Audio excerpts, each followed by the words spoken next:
Monsieur l'ambassadeur, Madame la consul générale, je vous vois, Monsieur le directeur de l'Institut français, bonjour à tous, à toutes et à tous. Je suis donc Pierre-Pascal Bruno, le président de Tapis Rouge, France Film Festival. Bienvenue à cette soirée d'ouverture de la 3e édition de festival, donc du France Film Festival Tapis Rouge. Nous avons ce soir un programme dont Arnaud vous parlera tout à l'heure. La vocation première de Tapis Rouge est de vous faire mieux encore aimer et connaître la langue française. C'est un combat permanent, combat qui est poursuivi par de nombreuses institutions, à commencer donc par Tapis Rouge. La langue française, elle est bien vivante, en dépit de tout ce que les Cassandres et autres New York Times peuvent dire. Le déclin de la langue française n'est pas ni pour demain ni pour aujourd'hui. Non, il n'est pas trop tard de promouvoir et de défendre la langue française. Charles Péguy, qui est un auteur qui a été remis à la mode par différentes voix, nous disait « Pour hier, il est trop tard, mais pour demain, il n'est pas trop tard. » In het Nederlands zegt nee, voor gisteren is het te laat, maar zeker, het is nog niet te laat voor morgen. Nee, en het is nog niet te laat voor de Franse taal en voor de cinéma, de Franse cinéma.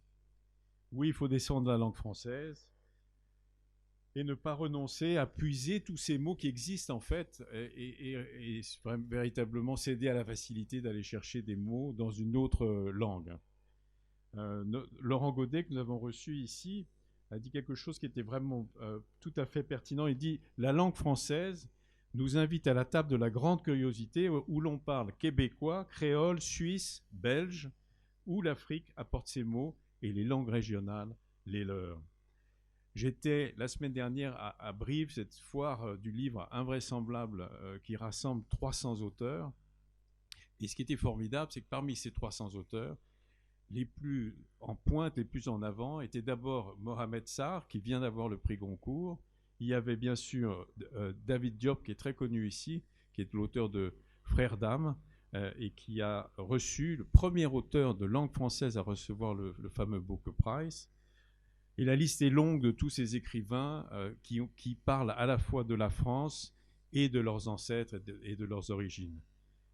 Tous ces écrivains, ce sont ces écrivains-là, ce sont cette langue-là qui sont l'avenir de la langue française. Une richesse, une inventivité que la langue de Molière avait et qu'on retrouve aujourd'hui sous la plume de ses auteurs.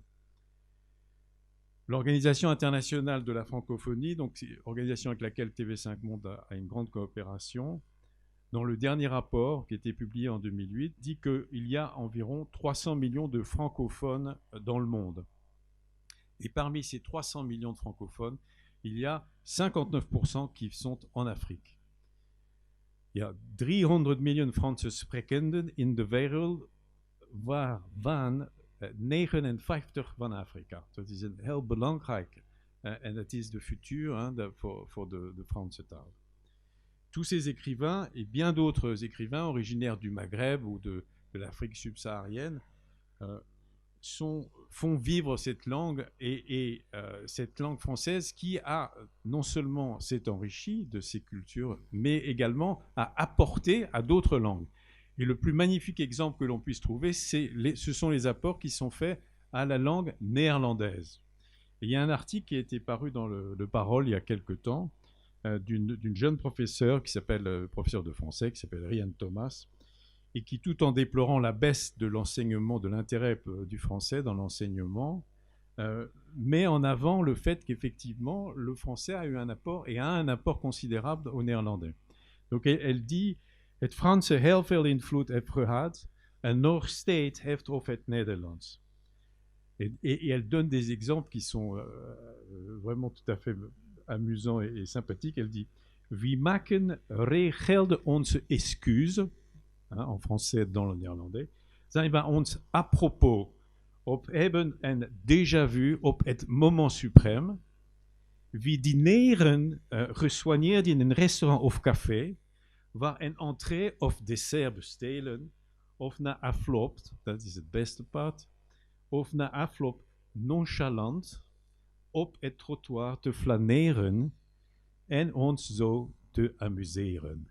Donc, je pense que nos amis français auront compris, hein, de flâner de façon nonchalante pour s'amuser. Donc, ik hoop dat jullie amuseren vanavond.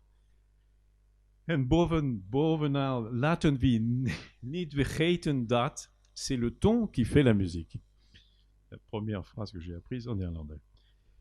Mesdames et messieurs, ce qui nous réunit ce soir, c'est l'intérêt que nous avons tous pour cette langue magnifique qu'est la langue française. Et le cinéma est sans doute, sans aucun doute, un des modes d'expression les plus forts et les plus puissants pour exprimer cette passion. L'idée, en fait, n'est pas de se cantonner, de se replier. L'idée n'est pas que le français se replie sur lui-même, mais au contraire que le français s'ouvre aux autres langues et aux autres apports. Dernière citation du célèbre et magnifique Léopold Sédar Senghor, il a dit « Le français est une langue à vocation universelle, la langue de la civilisation de l'universel. En taal met een universele roeping, de taal van de beschaving van het universale. » Bon, Léopold Sédar Senghor. Évidemment, le tapis rouge n'existerait pas sans le soutien de ses partenaires, que je remercie vivement ce soir. D'abord, grand merci à Louis Vassy, notre vaillant et dynamique ambassadeur, qui ne manque jamais une occasion pour nous soutenir. Nous avons la grande chance d'avoir un ambassadeur lettré et passionné de littérature et de culture française. Il a ainsi souhaité organiser, je le rappelle, à l'occasion de la venue de Laurent Binet, un déjeuner à la résidence avec des auteurs néerlandais, moment mémorable, j'espère nous aurons l'occasion de renouveler. Merci à Marie-Philippe, notre nouvelle consulte générale, de son soutien et de son amitié. Bien entendu, Unifrance, qui est l'organisme chargé de la promotion du film. Jean-Christophe Beaubien nous fait l'honneur et le plaisir d'être présent ce soir. Merci pour la confiance d'Unifrance depuis le premier jour, depuis 2019. L'Institut français des Pays-Bas nous apporte cette année, à titre exceptionnel, m'a-t-on dit, son soutien. Je salue à cet égard donc David Béard, qui est le nouveau directeur de l'Institut français, qui est fraîchement arrivé de Stockholm et qui a tout de suite manifesté un très grand intérêt pour Tapis Rouge et pour la Fondation L'Échappée Belle qui organise tous ces beaux événements. Je dois remercier sincèrement ses prédécesseurs, Anne-Emmanuelle Grossi, qui est là, je crois, et Hélène Doux, qui nous ont quittés, mais grâce auxquels l'Échappée Belle n'aurait pas réussi le nombre d'événements et les belles soirées littéraires que nous avons organisées. Piper Heidsieck, bien sûr, notre partenaire officiel et principal, le champagne de Marilyn, qui pour la première fois cette année nous apporte son soutien et qui est représenté ce soir par Martin Harting. Il s'agit d'une des plus vieilles maisons de champagne créée en 1785. Et ce qui était très intéressant, c'est qu'elle a un lien intime et très ancien avec le cinéma. Une petite anecdote vaut que Jacques Warner et Louis B. Mayer faisaient apparaître Piper Heidsieck dans pratiquement tous leurs films. Bon, ça doit être sûrement vrai, il faut qu'on regarde les films de Louis B. Mayer.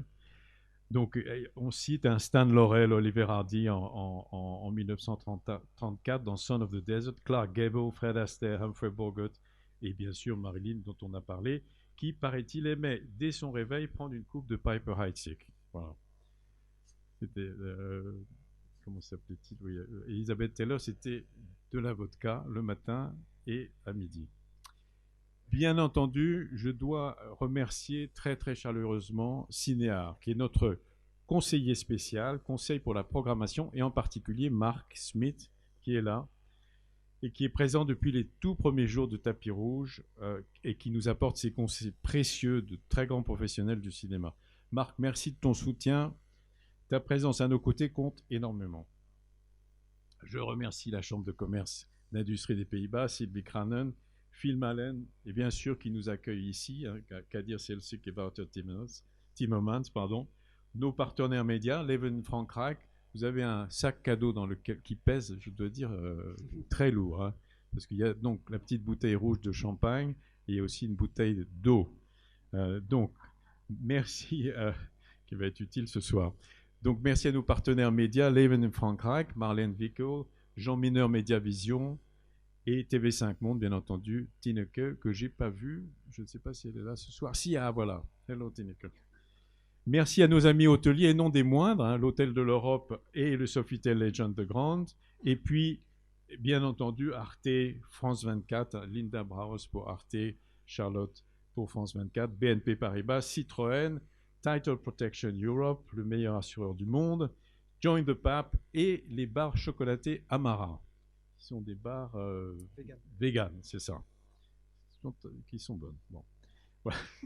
Merci à toute l'équipe de Film Island, donc, qui a œuvré sous la houlette de Wouter pour organiser ce festival. Merci à l'équipe de ma petite librairie Le Temps Retrouvé. Et merci à tous les bénévoles de l'Échappée Belle. Voilà. Donc, je vais passer maintenant la parole à l'homme orchestre qui a organisé tout ce festival, Arnaud Pereira. Arnaud, c'est à vous. Merci beaucoup. Merci.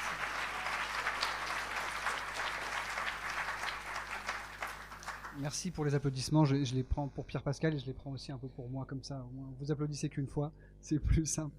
Déjà très content de vous voir ici tous réunis, puisque l'année dernière, on avait également organisé une soirée d'ouverture.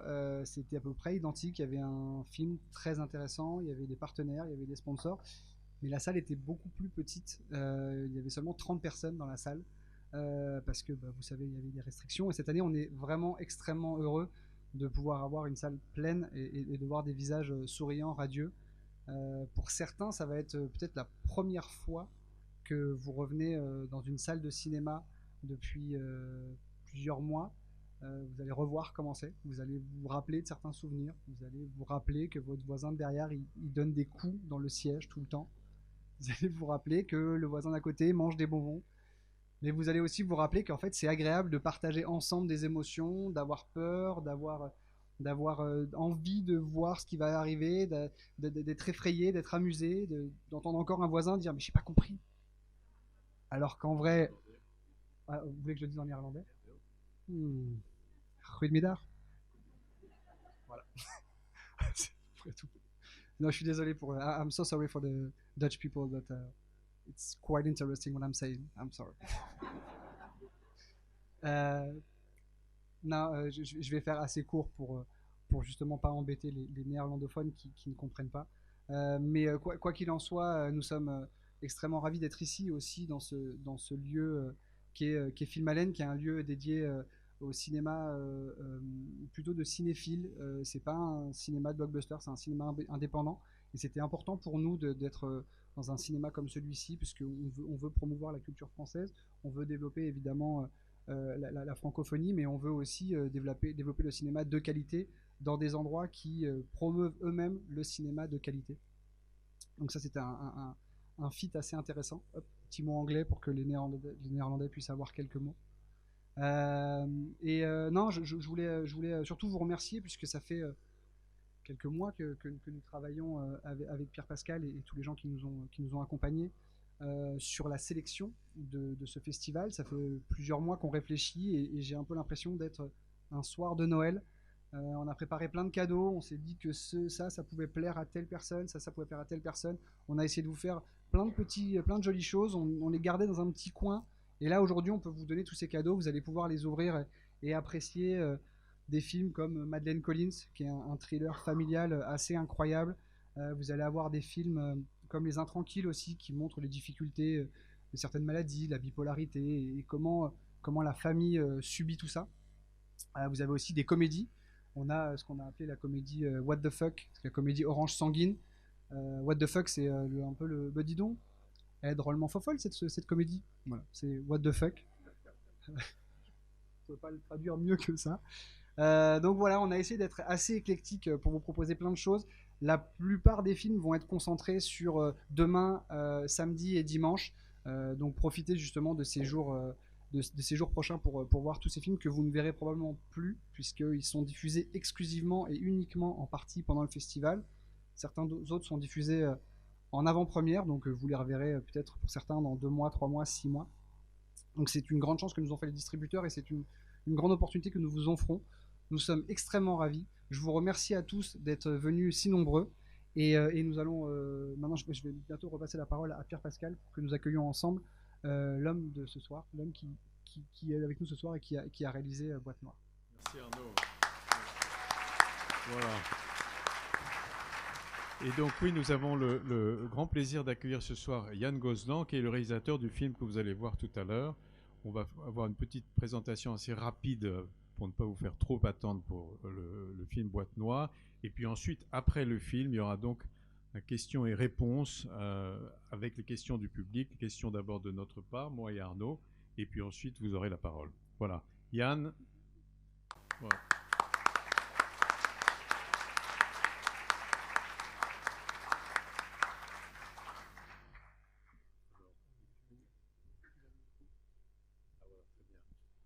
Bonsoir, je suis vraiment ravi d'être là ce soir.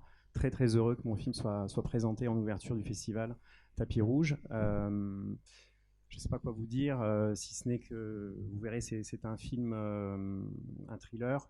C'est une plongée dans un monde qui est celui de l'aéronautique, de l'aviation civile, qui est un univers qui m'a toujours fasciné depuis toujours, en fait, depuis mon enfance. Je ne sais pas vous, mais moi j'ai très très peur en avion. Et je pense que le point de départ, c'est cette angoisse de l'avion et en même temps ma fascination de ce monde-là, un monde de technologie. Goedenavond allemaal. Ik ben heel blij dat ik hier aanwezig ben en ik weet eigenlijk niet zo goed wat ik u moet vertellen. Ik wil wel laten weten dat ik heb deze film gemaakt vanuit mijn fascinatie voor vliegen, voor luchtvacht. En ik heb ook ervaren dat ik mij soms bang voel in het vliegtuig. Oui, Yann, donc ça, en fait, ce film, vous le portez depuis longtemps. Vous avez déjà, pour votre premier long métrage captif, vous pensiez déjà à faire un film sur ce sujet. Dus Jan, deze film hebt u al heel lang gedragen met zich. U hebt al aan gedacht bij uw eerste speelfilm. Oui, j'avais ça en tête depuis finalement assez longtemps, mais ça m'a pris pas mal de temps parce qu'il y avait tout un travail de documentation technique. Je ne suis pas du tout ingénieur et au départ, je ne connaissais rien de cet univers. Et donc vous êtes, sorry. Ja. Armel. Donc Armel Royer.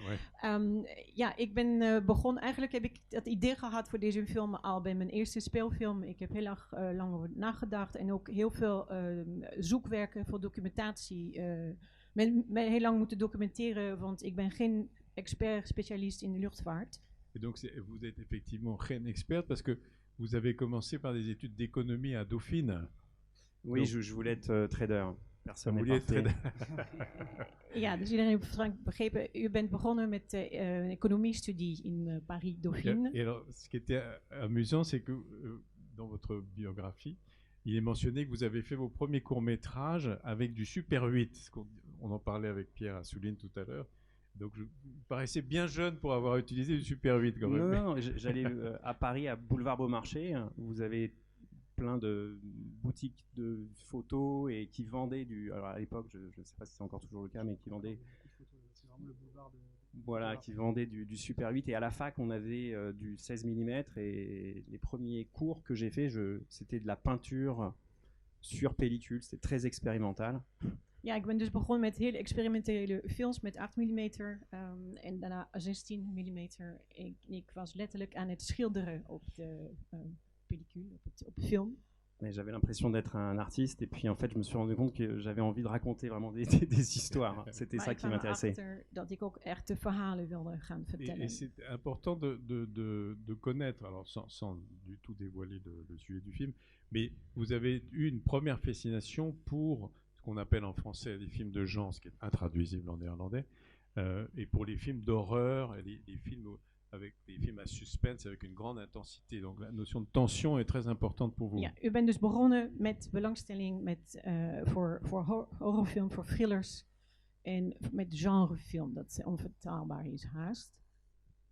Parce que sans doute c'est des films que j'ai découverts en fait un peu en cachette, enfant et adolescent, quand je louais des cassettes vidéo. Donc c'est des films qui m'ont énormément marqué.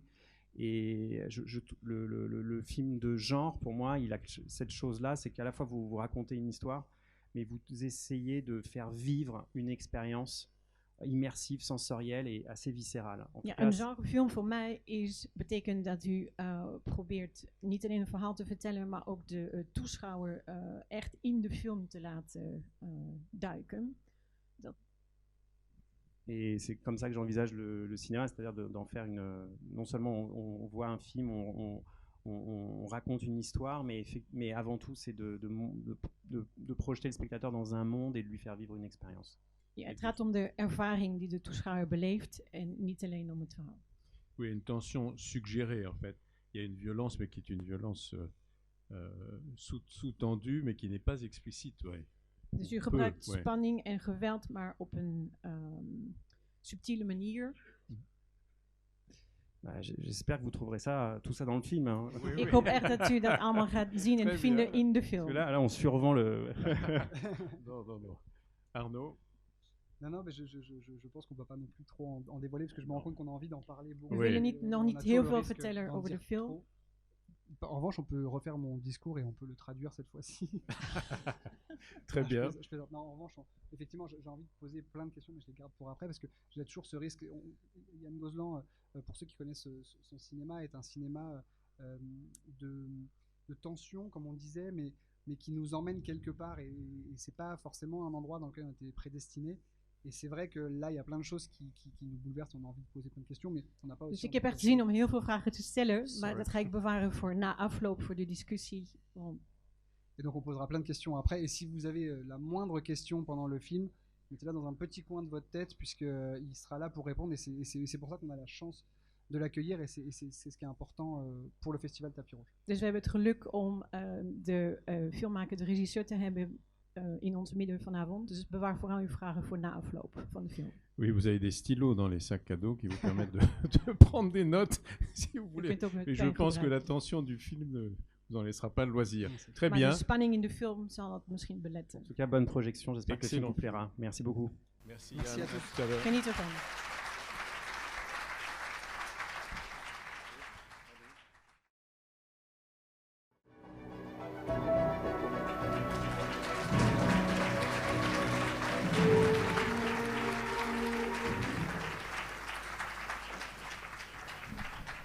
Donc comme promis et comme prévu, nous avons la chance d'avoir Yann Gozlan, donc le réalisateur de ce magnifique film, et que nous allons bombarder de questions compliquées.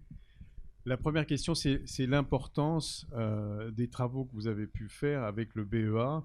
Et ce qui rend le film parfaitement crédible, c'est ce côté technique où pour la première fois, on comprend ce qu'est une boîte noire.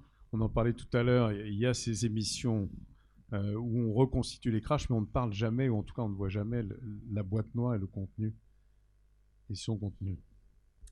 Oui, Mijn eerste vraag gaat over uw samenwerking, uw werk met het Frans Bureau voor Analyse en Onderzoek van vliegtuigongelukken en de technische aspecten van uw film.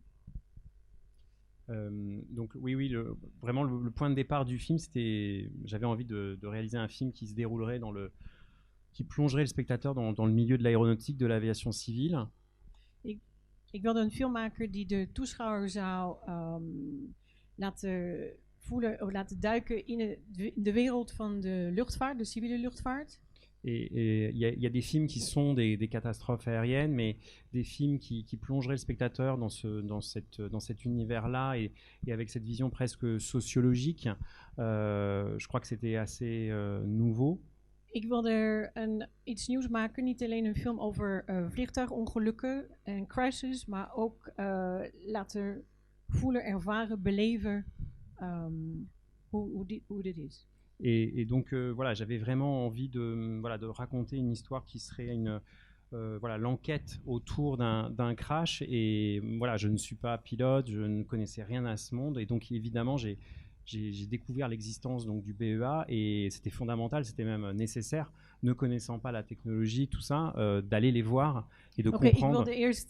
Dus ik moest eerst onderzoeken zelf en kennis maken met dit bureau, deze instelling in Frankrijk, die echt bestaat en die dus onderzoek doet naar vliegtuigcrashes. Want ik ben zelf geen expert, ik had totaal geen kennis met deze wereld. Donc, le BEA, donc c'est un organisme français qui est localisé au Bourget, qui est un aéroport à côté de Paris. Deze instelling bevindt zich bij Le Bourget, dicht bij Parijs, een vliegveld eigenlijk.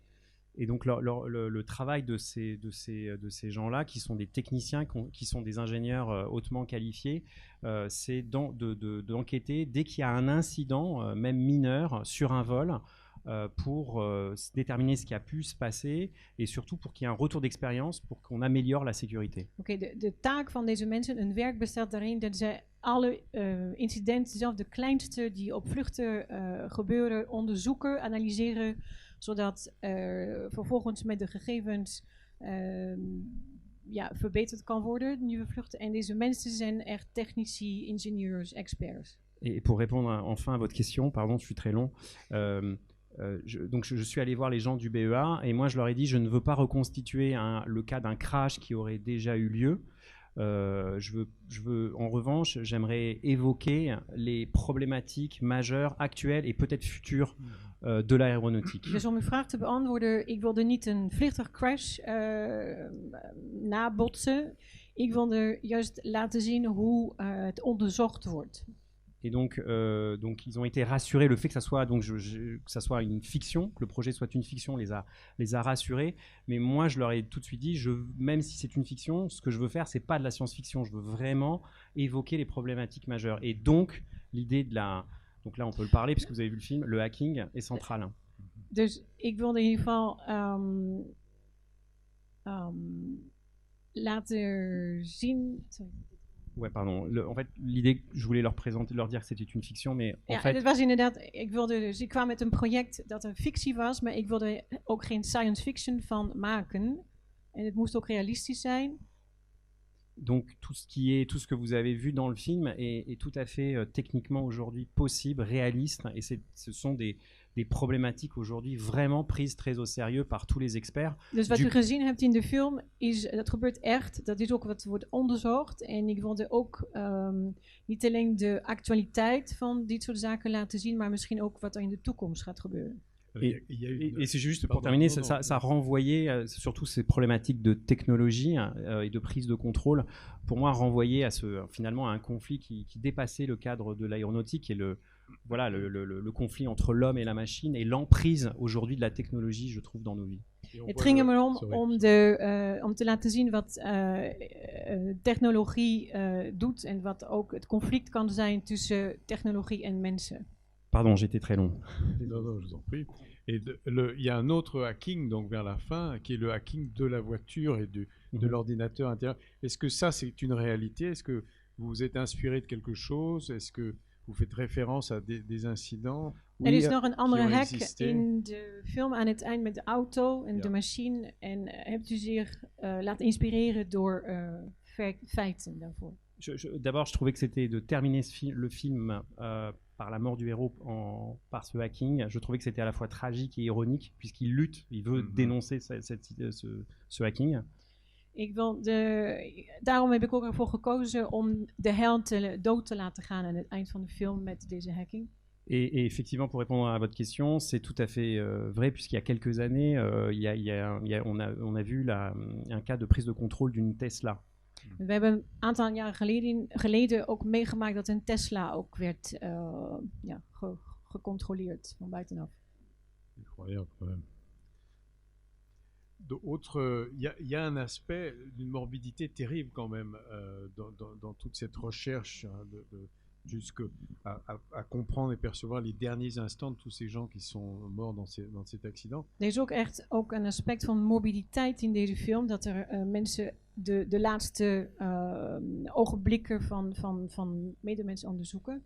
Et je crois que vous n'avez pas été autorisé en fait à entendre effectivement les enregistrements d'une boîte noire réelle. En u mocht dus niet, het was u niet toegestaan om te luisteren naar daadwerkelijke opnames van crashes. Oui, les techniciens du BEA, par respect par rapport aux accidents qui ont déjà eu lieu, ne m'ont pas fait écouter ces enregistrements de boîte noire. En revanche, j'ai pu lire les transcripts, de nombreux transcripts d'accidents, notamment du Paris-Rio, Ja, dus ik Die heb crash inderdaad Paris. niet echte opnames kunnen beluisteren, maar ik heb wel de script, de tekst, de weergave gezien van de laatste gesprekken van mensen aan boord.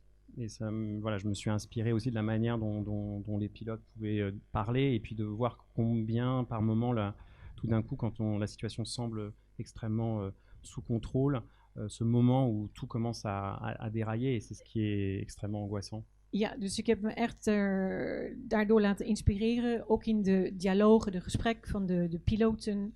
En wat ik heel erg belangrijk vond, was te laten zien hoe als alles goed lijkt onder controle, het kan omslaan. En dit geeft ook de spanning. Et ce personnage de Pierre Ninet auquel on s'attache, qui va perdre pied, qui va nous emmener dans sa spirale et qu'on va suivre jusqu'au bout. Comment vous êtes venu cette idée de choisir lui justement, qui au départ est plutôt dans la romance, plutôt dans l'humour, dans la comédie? Hoe bent u op de keuze gekomen voor de hoofdrolspeler Pierre Ninet, de acteur, die normaliter meer comedie of romantische films speelt?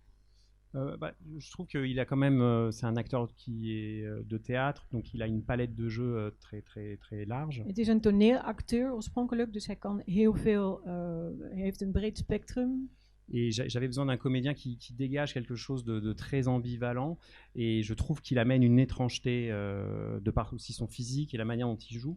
Ik vind dat door de manier hoe hij speelt en ook door zijn uiterlijk, dat hij een stuk vreemdheid, bizarheid meebrengt in de film. Et il a cette capacité, je trouve, en tant que comédien, d'incarner à l'écran, de transmettre en fait les tourments intérieurs qui agite le personnage principal. En hij heeft ook de eigenschap om met zijn lichaam de innerlijke tormenten over te brengen. J'ai l'impression qu'on sent cette tension, cette fébrilité, cette nervosité du personnage. Ik vind dat hij de nervositeit van de karakter overbrengt. En fait, il a vraiment une forme d'autisme. Hij is bijna autistisch. Oui, enfin, en allant au BEA, quand ils sont tous autistes. Non, ils sont pas tous autistes. Zijn ze daar allemaal autistisch bij het bureau? Mais c'est ce type de travail, donc d'écouter réellement des enregistrements, d'analyser, d'utiliser les logiciels qu'on voit dans le film, parce que souvent les enregistrements sont dégradés, donc c'est un travail très fastidieux. Dit soort werk, wat wij dus ook zien in de film, het beluisteren, heel precies nakijken, ook apparaten, dus die zwarte dozen te onderzoeken die vaak beschadigd zijn. Dit is een heel moeizaam werk. Vous devenez obsessionnel en fait. En daardoor wordt u obsessief. Mais là, Ninet est formidable. Avec ses lunettes, les plans que vous faites vraiment très très rapprochés. Il y a le rôle de la musique aussi. Je pense que c'est important que si vous pouvez nous parler du choix de cette musique et qui participe énormément à la création de la tension et de la construction du suspense jusqu'à l'aboutissement. Naast de fysiek van Ninet, zijn bril, hoe hij zijn personage vervult, kunt u ons iets meer vertellen over de rol van de muziek, van het geluid in de film, die ook bijdraagt aan de spanning? Ça faisait très longtemps que j'avais envie de travailler avec un compositeur qui s'appelle Philippe Rombi, qui a fait beaucoup de musique de films, notamment des films de François Ozon. Ik wilde al heel lang geleden met iemand die François Ozon. Philippe Rombi samenwerken, die als geluidman de muziek voor films van François Ozon heeft gemaakt. Et c'est un compositeur qui allie, je trouve, une forme très orchestrale et en même temps un travail sur des textures électroniques. Dus hij kan zowel hij mixt werk dat van oorspronkelijk orkestrale samenstelling en dat mixt hij met elektronische muziek. Et on voulait avec Philippe vraiment qu'il y ait un thème qu'on puisse décliner sous différents angles dans le film et qui reviendrait progressivement dans le film. En we wilden ook een thema hebben dat terugkeert in de film, maar dat ook kan worden bespeeld op verschillende momenten, op verschillende manieren. Et je crois que la musique par moment, elle a ce côté très mental, puisqu'à un moment donné, on rentre vraiment dans l'esprit du personnage. En daarom heeft de muziek in mijn film ook dat mentaal aspect, want we komen echt binnen zijn hersenen. Et ça nous aide voilà, à rentrer un peu dans la psyché tourmentée du personnage, parce que le film, en fait, c'est une enquête, mais c'est aussi une plongée dans la psyché complètement névrosée, névrotique, tourmentée de ce personnage. De film is zowel een onderzoek als ook een soort duik in de hersenspan van de personnage. Parce que die getormenteerd is. Parce que vraiment la thématique du film, c'est la quête de vérité. Et le film montre combien cette quête peut, je pense, parfois être compliquée, difficile, pénible et parfois destructrice. Want het hoofdthema van de film is eigenlijk een zoektocht naar waarheid. En het laat ook zien hoe dit moeizaam... Non mais destructrice quoi, peut être compliqué et destructrice. Dat is echt heel ingewikkeld en het kan tot dood leiden. Surtout Surtout dans une époque où on est tellement où le complotisme en fait est un peu sur toutes les bouches et combien la technologie rend complexe notre rapport à la vérité. Ook in een tijd waarmee wij geconfronteerd zijn met heel veel technologie en complottheorieën. Nos festivaliers, eux, viennent d'assister à l'instant à la projection, donc j'imagine que peut-être des questions sont à attendre dans la salle. Si vous avez quelque chose à demander, si vous voulez parler avec Yann Gosselin, qui se fera un plaisir de vous répondre, manifestez-vous et nous poserons Voor degenen die het willen, kunnen jullie nu vragen stellen aan de regisseur. Er is een microfoon die daar circuleert. Tout en haut là-haut, de l'autre côté. Donc là, elle est en train de monter les marches tout doucement. Elle se dirige rapidement vers l'allée numéro 14. Elle va tendre le micro avec un geste d'une délicatesse extrême. Il y a un regard entre ces deux personnes. Ces personnes s'apprécient. Nous sommes très contents. Et le micro vient d'arriver. Merci. Effectivement, je suis aussi à le siège à 11, dans la file 11. Monsieur Yann, je ne vous connais pas seulement par cette projection, mais je vous complimenter avec les résultats. Merci. Finalement, vous avez réussi pour donner-moi la sensation pour l'extrêmement claustrophobie et contre dans l'association avec l'aréo, avec l'espace et que l'homme peut voler dans l'air, mais maintenant on sait presque comment ça s'appelle, existentialiste seulement dans ce crâne. Merci, je vous remercie. Ok, merci beaucoup. Merci. Un compliment. Merci, hein, c'est très gentil, merci. Là, il lui rend le micro. Je dis ça pour les rangs de devant, hein, parce que vous n'assistez pas à ce spectacle. C'est incroyable. On a une autre question tout au fond. Ah oui, donc ça c'est cool. Elle est tout en haut, tout en haut, tout en haut, sous la lumière. Si certaines personnes veulent poser des questions en néerlandais, c'est tout à fait possible, il n'y a pas de souci. Armel, est-ce que vous pouvez juste... Ouais, est-ce que vous pouvez juste traduire ce que je viens de dire comme ça? Als u in Nederlands een vraag wil stellen, moet je vooral niet aarzelen. Bonsoir. D'abord, merci beaucoup. Effectivement, c'était un très bon film. Je voulais revenir sur le personnage de Noémie et comprendre essentiellement pourquoi vous l'aviez campé autant dans la retenue et dans le contrôle. D'abord parce que c'est le monde de l'aéronautique, c'est un monde extrêmement masculin. Et donc c'est un monde, enfin d'après ce que j'ai vu moi, de mon point de vue, où donc être une femme dans cet environnement-là, en fait, c'est un univers ultra performant, ultra compétitif, et donc quelque chose où malheureusement on demande en fait plus aux femmes, où elles doivent faire plus que les hommes, où elles doivent montrer qu'elles sont plus fortes qu'eux d'une certaine manière. Et en tout cas dans ce que j'ai vu, c'était quelque chose, voilà. Enfin et puis c'est des gens qui ont un bac, enfin c'est souvent des ingénieurs, donc enfin, je veux dire c'est des gens quand même très sérieux, très rigoureux et qui sont dans ce que j'ai vu dans la maîtrise et le contrôle.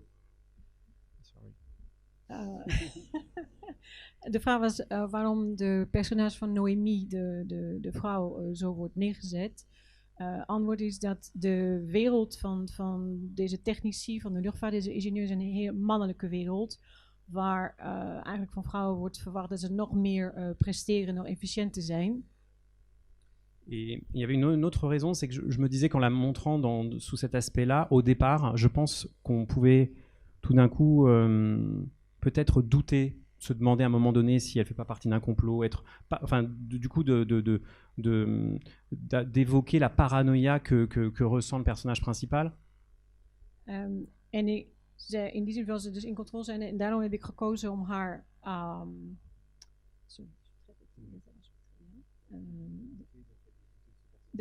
dat ik wilde dat er ook twijfel komt over haar personnage, over haar rol. Qu'elle apparaisse comme ça un peu froide et je trouvais payant qu'à la fin du film, quand elle révèle la vérité, finalement ce personnage qu'on a vu comme une machine, finalement fend l'armure et on voit sur son visage est gagné par l'émotion. En ik wilde ook laten zien, terwijl ze heel lang heel koud, heel afstandelijk is, dat ze aan het eind emotie laat zien.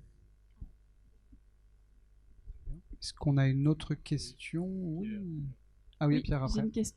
Pardon. Allez-y, non, allez-y, on fera juste Pierre après. Alors déjà, merci beaucoup pour ce moment.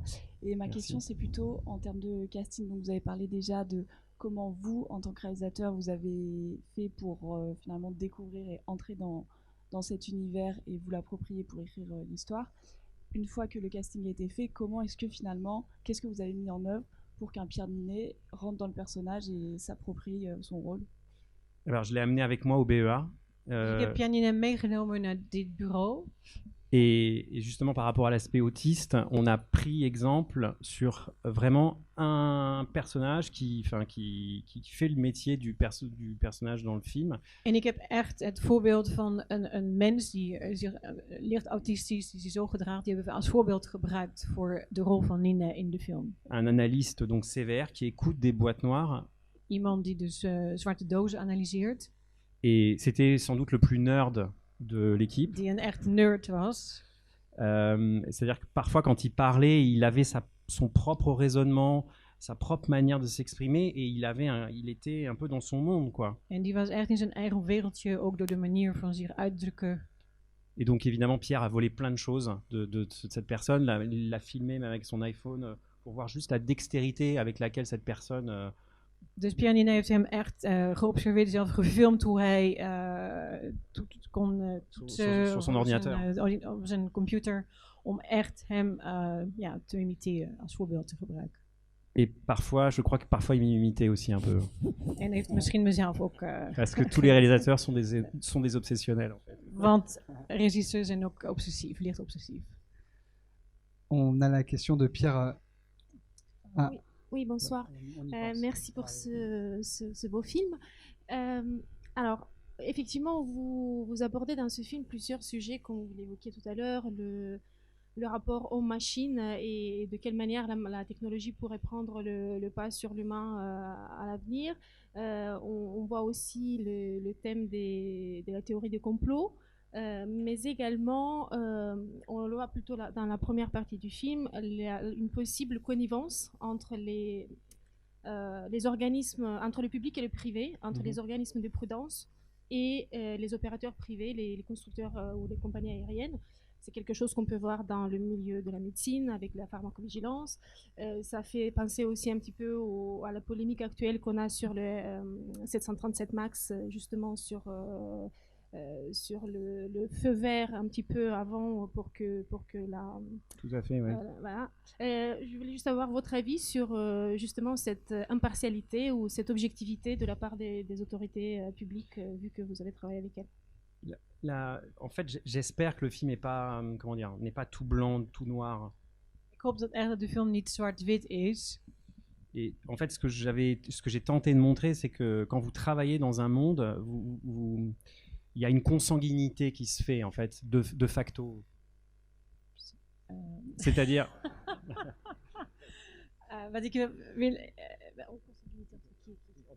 entre tous les acteurs de ce milieu.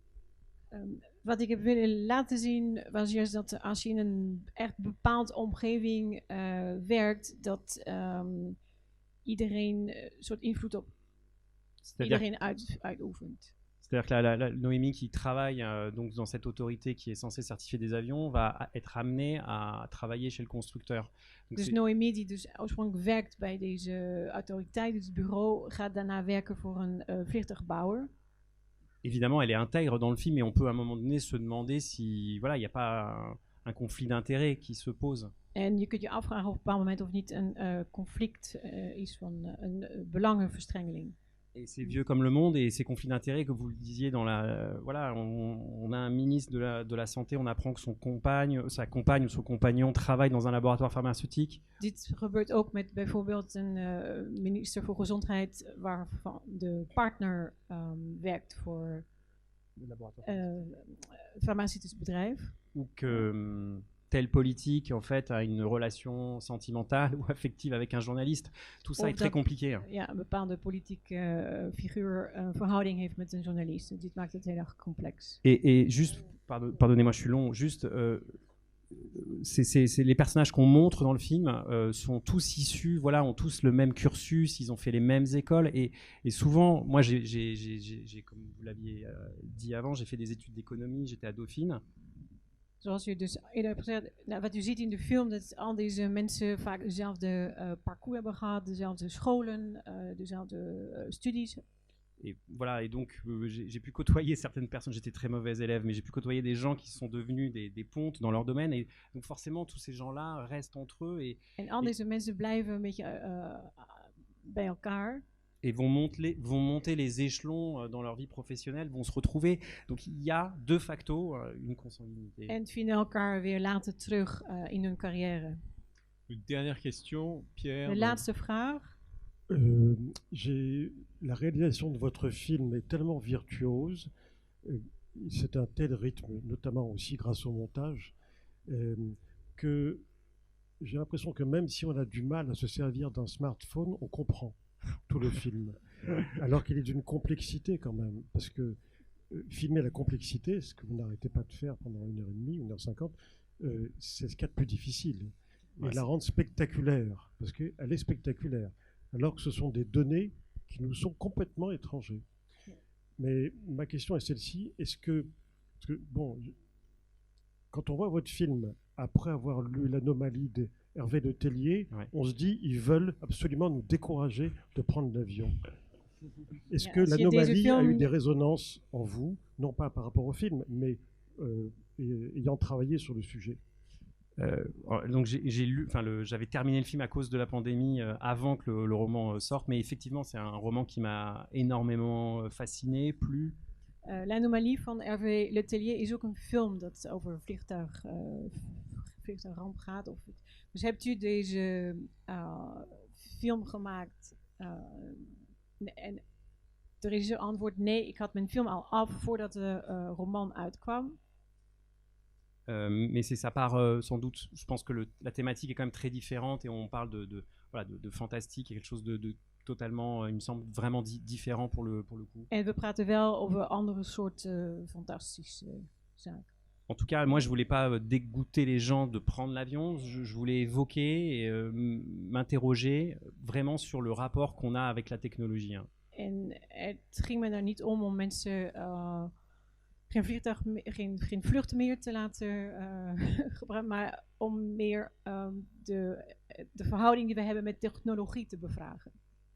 En fait, ça dépasse pour moi le cadre de l'aviation, et c'est parler vraiment de l'emprise de la technologie dans nos vies. Et parce que je suis fasciné par la technologie, j'adore ça, et en même temps, moi, ça me fait peur. Dus het gaat niet alleen het overstijgt de luchtvaart, het gaat om de controle die technologie op ons kan hebben, over ons.